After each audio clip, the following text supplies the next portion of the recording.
சென்னை கோயம்பேடு காய்கறி சந்தையில் தேங்காய் விலை கிடுகிடுவென உயர்ந்துள்ளதால் விற்பனை சரிந்து வியாபாரிகள் பாதிக்கப்பட்டுள்ளனர். கோயம்பேடு காய்கறி சந்தைக்கு பொள்ளாச்சி, பேராவூரணி உள்ளிட்ட பகுதிகளில் இருந்து தேங்காய்கள் கொண்டுவரப்பட்டு விற்பனை செய்யப்படுகிறது. இந்த நிலையில் பண மதிப்பிழப்பு நடவடிக்கையால் காங்கேயம் பகுதியில் தேங்காய்கள் பதுக்கப்பட்டுள்ளதாக வியாபாரிகள் புகார் தெரிவித்துள்ளனர்.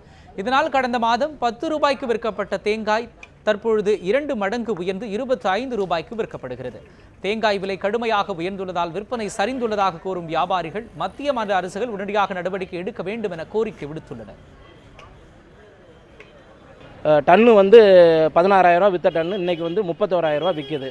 கொள்முதலும் எங்களால் பண்ண முடியல. ஆனால் இதை நம்பி இருக்கிற தேங்காய் வியாபாரிகளாம் ரொம்ப பயங்கரமான பாதிப்பில் இருக்கும்.